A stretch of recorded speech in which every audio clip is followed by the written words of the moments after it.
Hello everyone. So, I wanted to do like a very quick video, just like a quick chart analysis for Benjamin Netanyahu. We're going to look at like basic things that we see in his birth chart, have a look at the nakshatras, have a look at the transits to see what might be indicated for him in the near future, and maybe even have a look at the human design chart to see if we can get any correlation between different signs and archetypes in those charts. It looks like he's pretty prominent in the news right now because he is obviously failed to agree or failed to act with a ceasefire that Donald Trump has tried to get arranged, and that really very much angered Mr. Donald. And yeah, I've taken a look at the Ayatollah of Iran's chart.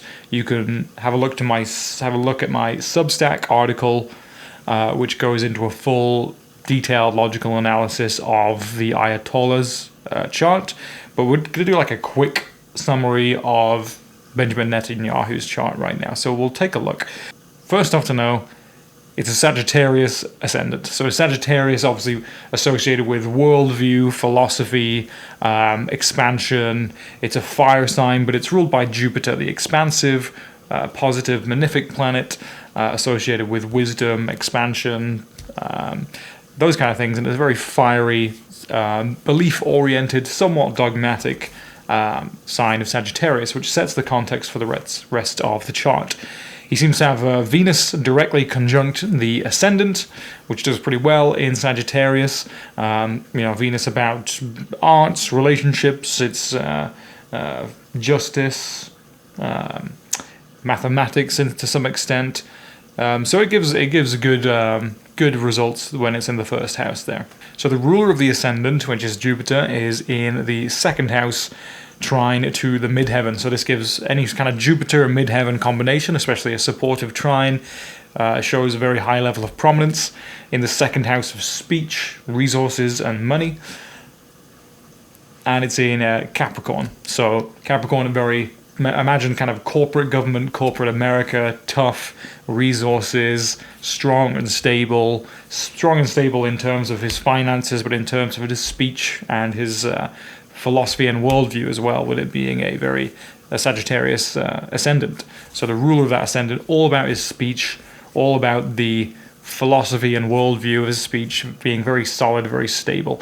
It's further kind of confirmed when you've got that powerful Saturn right in the middle of the 10th house at the 15th degree in Virgo. So Saturn in Virgo can be very calculating. Saturn's obviously disciplined, hard work, very structured. Virgo is analytical, it's detail-oriented, it's ruled by Mercury, a informational planet, so it's a grounded earth sign, so it's very, very analytical, very detail-oriented, very hard-working, very persistent, highly persistent, this person. And Saturn in the 10th house shows a sort of position of maturity and moral responsibility, especially when it comes to providing resources. Jupiter in that second house of resources, and Saturn, the hard-working planet, in the 10th house of the public reputation, the career, the prominence of this person. He has a very stacked out 11th house in Libra. So the sun being in Libra being balance, deals, social harmony, markets, rules, law, and justice. 11th house of networks and dreams and career, but primarily social networks. It's very much about law, balance, harmony, with the moon and Ketu being there. Moon Ketu conjunction in Libra. His mind is on those philosophies, those higher laws, and Mercury being in that does well in Libra. So it's about communicating the higher laws, the higher aspirations. Neptune is very aspirational, dreamlike. Ketu is very spiritual as well, very detached, and Mercury is about communicating the message. So it's really bunched into this sign of justice, higher goals, higher aspirations for the future when it comes to the network and the wider network circle, especially when it comes to, let's get this whole thing about the promised land, Israel being this promised land, this promised future ideal. Neptune is idealism. The moon and his mind is on that ideal. The sun is there. in a political sign.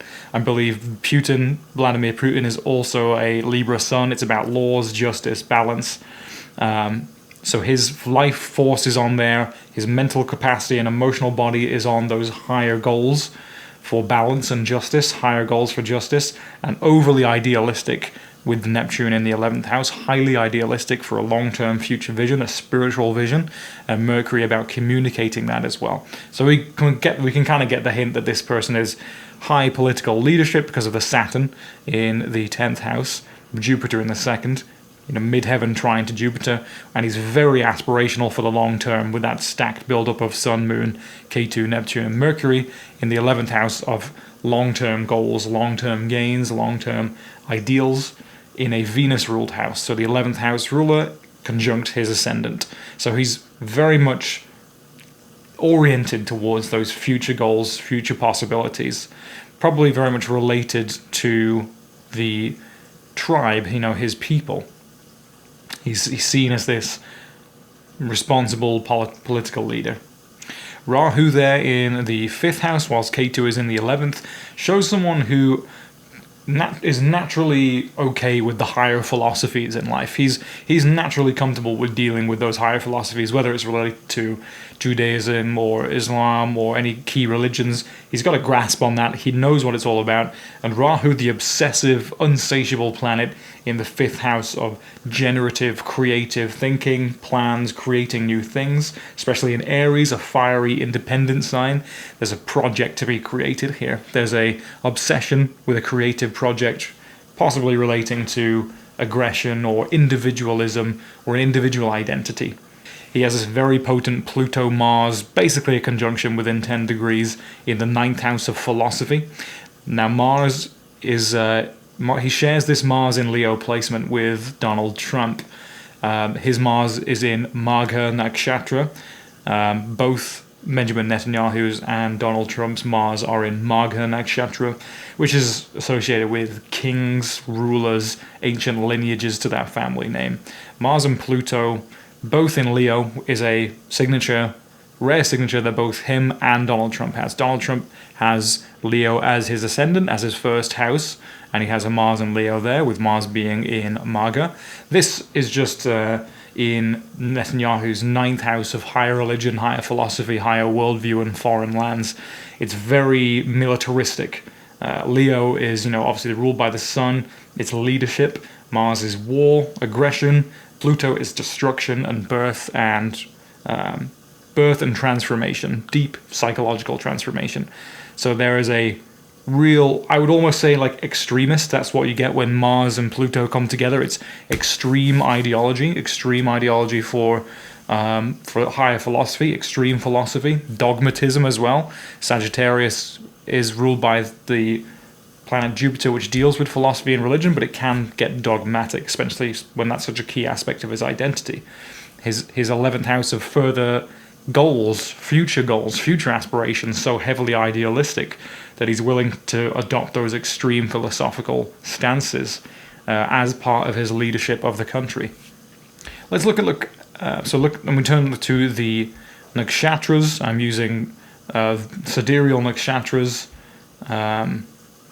The sun in Chitra is very auspicious. Chitra is a brilliant nakshatra to do with results, shining results. That's a great nakshatra to have in your sun position. Lends itself more to the leadership and this general success that he's had. Same with the moon. This is an interesting one. Uranus is this highly eccentric, unexpected, fast-paced, unexpected, eccentric, rebellious, iconoclastic planet in the nakshatra of Ardra, which is the Vedic nakshatra symbolizing a storm, the storm bringer. And the symbol of Ardra is the tear, emotional tear. Ardra is complete storminess, and Uranus being this very fast, very dynamic, unexpected, rebellious archetype in such also a dynamic nakshatra of the storm, means that he's used to chaos, or his natal signature is used to a lot of fast-moving chaos. He can adapt to that fast-moving chaos.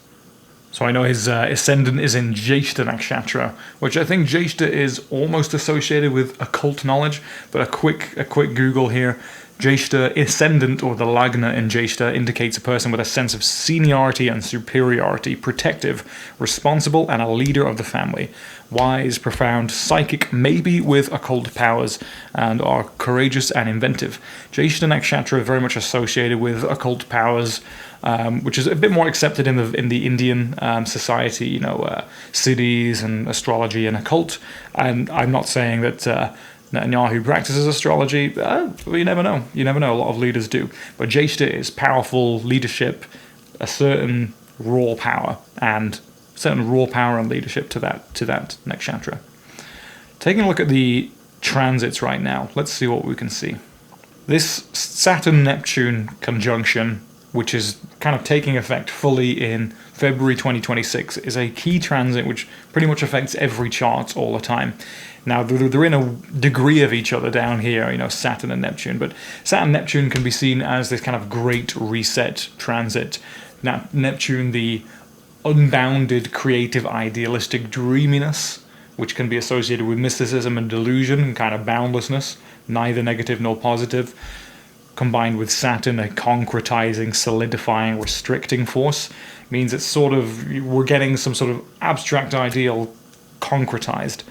Now, Saturn-Neptune tends to have a lot to do, weirdly enough, with communism, the idealism, the construction of an ideal. But generally, for most mundane transits, it's more to do with complete resets in the area that it's indicated. Now, it's happening in Netanyahu's 5th house of creativity, generative creative thinking, projects, children to some extent, anything that's creative and generative and lucky. Now, it's ruled by Aries, obviously ruled by God of War, Mars, so it's a fiery mind that he's got, a fiery creative mind, fiery creative projects. There is that thing, well, I won't say that because of the algorithm. So there's a reset in his projects, in his creative projects, which is going to go exact in February 2026. He's currently got a Venus transiting his 6th house of Taurus. It means he's obviously very capable of doing everyday toil, everyday tasks with stability, consistency, and reliability. And his health will be good at this time. Venus is in its own sign of Taurus. Venus indicates health, wealth, is the lesser benefic. And that Taurus 6th house means that when it comes to getting up, doing his work, getting those daily routines done, he's doing that every day with consistency, with energy, with power. He has no problems with daily toil, with those daily chores. Being consistent every day, turning up every day, which you'd have to be if you were the leader of a country. So Venus is positively transing there, and that generally means I think his health is actually quite good at this moment. His health and general energy are heightened. We have Sun Jupiter right now going over his natal Uranus in the 8th house. So Jupiter just going over Netanyahu's Uranus. Expansion of his eccentricity, expansion of his odd or eccentric hidden nationalism. So Cancer, this Cancer sign being nationalism, the tribe, my people, caring for my people. 8th house being hidden, psychology, taboo things, occult, things hidden away, loss, psychological suffering. Uranus being eccentric, odd, fast-moving, unconventional. And Jupiter expanding that. Jupiter going over that means, like expansion of internal, unconventional nationalism. Expansion of... I think we'll expect to see his ethno-nationalism expand over the next year whilst Jupiter transits through Cancer. We've also got the Sun conjunct Jupiter today, right over his natal Uranus. And I think this was an unexpected hidden move. Of course, there was that item in the news where he may have broken the ceasefire as soon as it was announced. It was completely unexpected. I think Trump said you've got 12 hours ceasefire here, and in the first hour, completely unexpectedly, they broke that ceasefire. So that was a expansion, Jupiter, of unexpected and hidden things. Uranus in 8th house related to ethno-nationalism and caring for one's tribe. Cancer. Obviously, Mars is continuing to go through Virgo, through the 10th house. which is just general signifier that this person is more inflamed, more enraged, more war ready.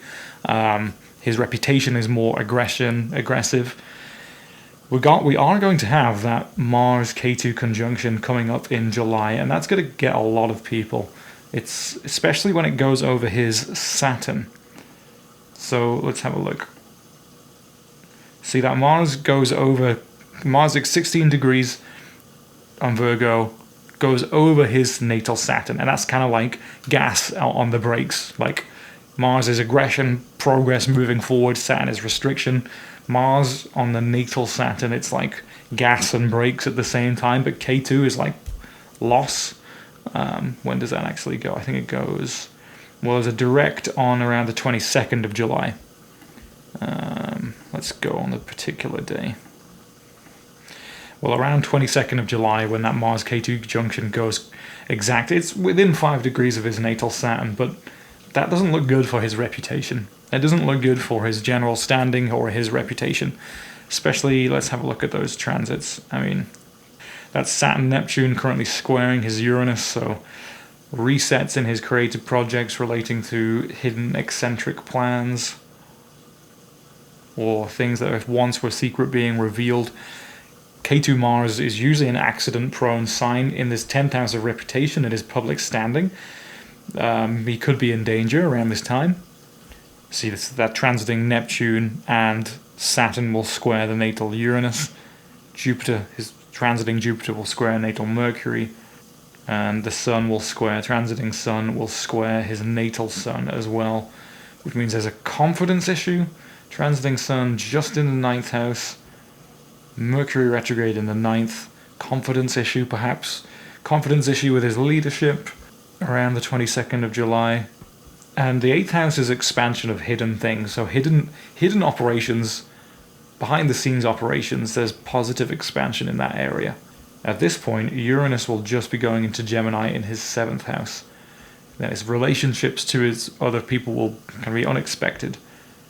Unexpected, unconventional new relationships towards either fellow political leaders or fellow nation states. So I think around 22nd of July, we'll have a look, see what happens with Netanyahu. And then the transiting moon will just about square the midheaven. So that's an interesting day. So keep an eye out for around late July. We'll see what happens to him. By the time August comes around, this is really interesting. I want you to take a look at the transiting Mars. So notice how there's a stack of planets in that 11th house of long-term goals, long-term aspirations.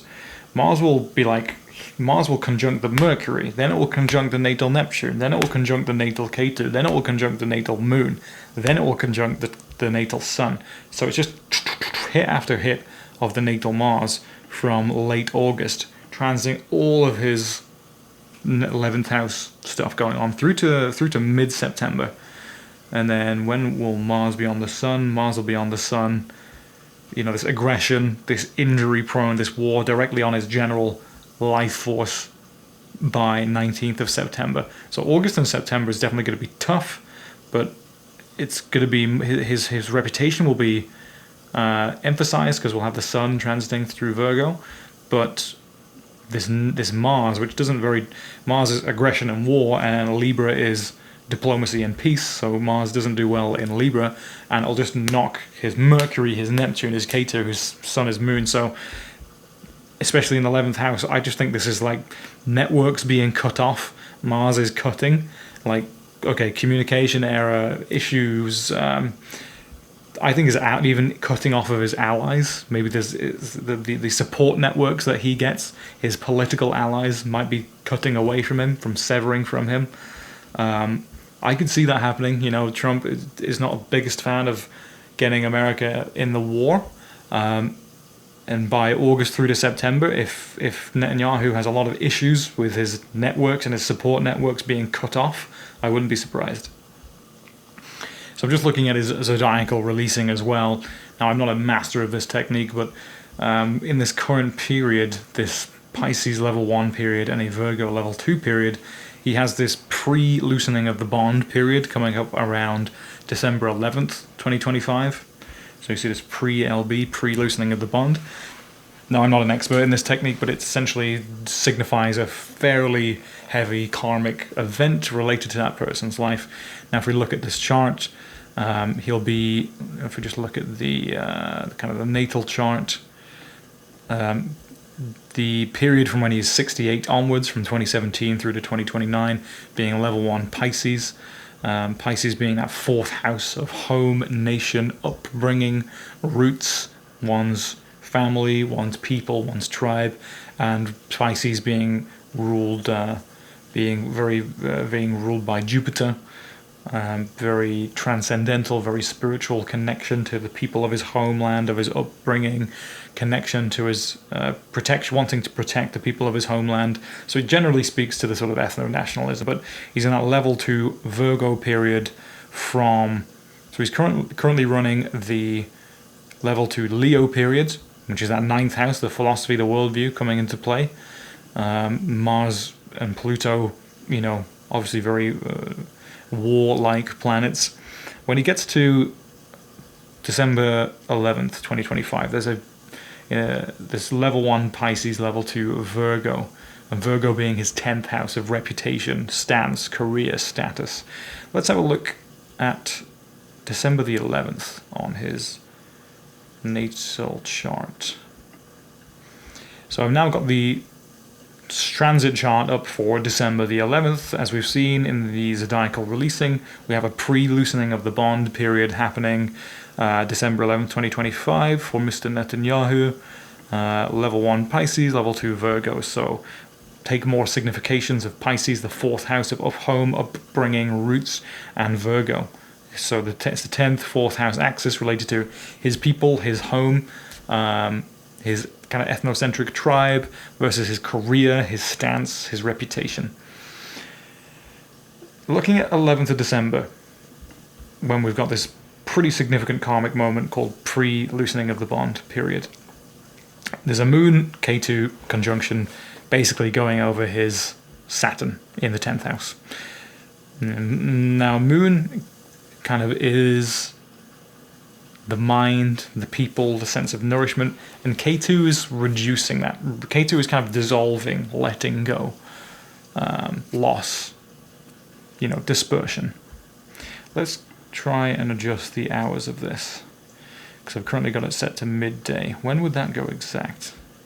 11th of December at about 5 to 10 in the morning, we have this exact K2 Moon conjunction over the top of his natal Saturn. That 13 degrees 15 arc minutes, K2, 13 degrees 15 arc minutes, Moon. Within 2 degrees of his natal Saturn in the 10th house, his sense of authority, his authority figure identity. K2 is kind of loss. Moon also, mind, emotions. His mind will be on his potential loss of reputation. Venus will be going and returning. He'll have a Venus return. Venus obviously ruling his 11th house of aspirations and his 6th house of health. Venus return looks good though, with the Sun and Mars also giving that Sagittarius ascendant an energy boost. Jupiter still exalted in that 8th house. It is retrograde though, so his ascendant ruler will be retrograde, and it will be opposing his natal Jupiter. So there's conflicting expansion going on here. Uranus will be retrograding back into his 6th house of health. He'll have to revisit matters of health, revisit his daily routines, revisit possibly health issues. Transiting Uranus, unexpected events squaring in a tough aspect to the natal Mars in the 9th. Unexpected developments stopping that war. Unexpected developments stopping his expansion going the way that he wants it. Jupiter opposing Jupiter. He's like overly expansive. His Jupiter in the 8th opposing the Jupiter in the 2nd. Overexpansion, the wrong side of what happens when, too much of a good thing, too much expansion, too much psychological expansion versus his speech. Maybe his speech will be heavy. Transiting Venus, although it'll be returning to his natal Venus, will square his natal Saturn. So I think this might be an identity issue. We can roughly indicate that, with it being December 11th being a pre loosening of the bond period. It's a pretty significant moment. In 11th of December, Moon K2 over his natal Saturn, Jupiter opposing his natal Jupiter, Uranus squaring his natal Mars. I think there's a confidence issue or a loss of reputation. Neptune opposing the midheaven. Has he become too delusional? Especially if Neptune is opposing the midheaven and Jupiter is opposing natal Jupiter, has he become delusional of his expansion? Delusional about the level of expansion that he and his people can get. And look at that Lilith Mercury just at the 29th degree there. Hidden communications. Very hidden subconscious thinking processes. Interesting. So it says here Netanyahu is still facing a corruption trial, and any adverse legal developments could undermine his position or force him to step aside. Now he does have that Scorpionic 12th house. Scorpio is like hidden control freak, power plans, strategy, like mafia tactics, and it's hidden away in that 12th house. So people think he's good to get rid of that stuff. If he has a corruption trial, the ruler of the 11th house is Libra. Libra is usually to do with justice. Venus goes a return on his ascendant, highlighting him. I don't know. I think it could be. Well, yeah, and Saturn Neptune opposing his midheaven angle, the public reputation. Saturn and Neptune being sort of like secrets revealed, hidden things, more smoke and mirrors type effects, or hidden things, potential corruption, and Saturn is gonna opposing the midheaven. Saturn saying the karma has come now. You what you've done will be revealed. It's concretizing the effects, and there's going to be karmic justices, tough, and which will be very hard for his career, especially with the ruler of ascendant being retrograde. It's like he's taking a step back in his 8th house, so also dealing with hidden legal matters. I don't want to say this is corruption because we'd expect more influence on Pluto. I don't know. Maybe maybe something to do with the corruption trial might come up by December. Moving on over to the human design chart. And the sun is in gate 50, the gate of values. Values in the second line called determination. The sun is in Libra in that 11th house, so values determination for long-term goals. Obviously highly determined. Long-term goal seeker. Mercury in the gate of depth. Very deep thinking, very deep planning in the first line. He's a completely open emotional center, which means he's quite prone to the emotional moods of people around him. He'll amplify the emotional mood. If his advisors and his people around him are more emotional, he'll turn that up twice. He'll double his emotionality. And look at this, basically a fully open Ajna center, not a single gate activated in this Ajna center, which means he's highly, he's going to pretend to be certain, essentially. He's going to have this pretense of being absolutely certain about things. But really, he's just incredibly, incredibly open-minded. He can take different ideas and philosophies and big pictures, but there isn't a consistent, fixed way of thinking. As a result, there's this pretending to be certain theme that comes up. Now, I think he only has one channel here. No, 2 channels. Channel of rhythm. And a channel of mutation. So let's look at the Pluto, that powerful dynamic indication in gate 7 called the army, the role of the self in interaction. In the 6th line, the administrator. It's very much he knows that he's here to lead and administrate. He knows that he's there to control. He's the sort of guide of that nation, and he knows he's meant to be in that role. But if you can spot anything on this human design chart that I'm not seeing, based on Benjamin Netanyahu, I would love you guys to comment your findings here down below. If you guys are into your human design, let's see what you can find. Let's see what you can analyze from Benjamin Netanyahu's chart here. In terms of the astrology tends to add up. The transits are interesting. I'd keep an eye on December the 11th, was it? December Yeah, December 11th to 2025. See what happens with his reputation there. But yeah, seems pretty solid, to be honest. Do I think he's going to lose power? I don't think so. But there may be a challenge or a reputational issue come December the 11th. So, comment down below, subscribe, do all that jazz. And if you can spot different things in the human design chart, let me know. Thanks, and we'll catch you in the next casual astrology video. Cheers.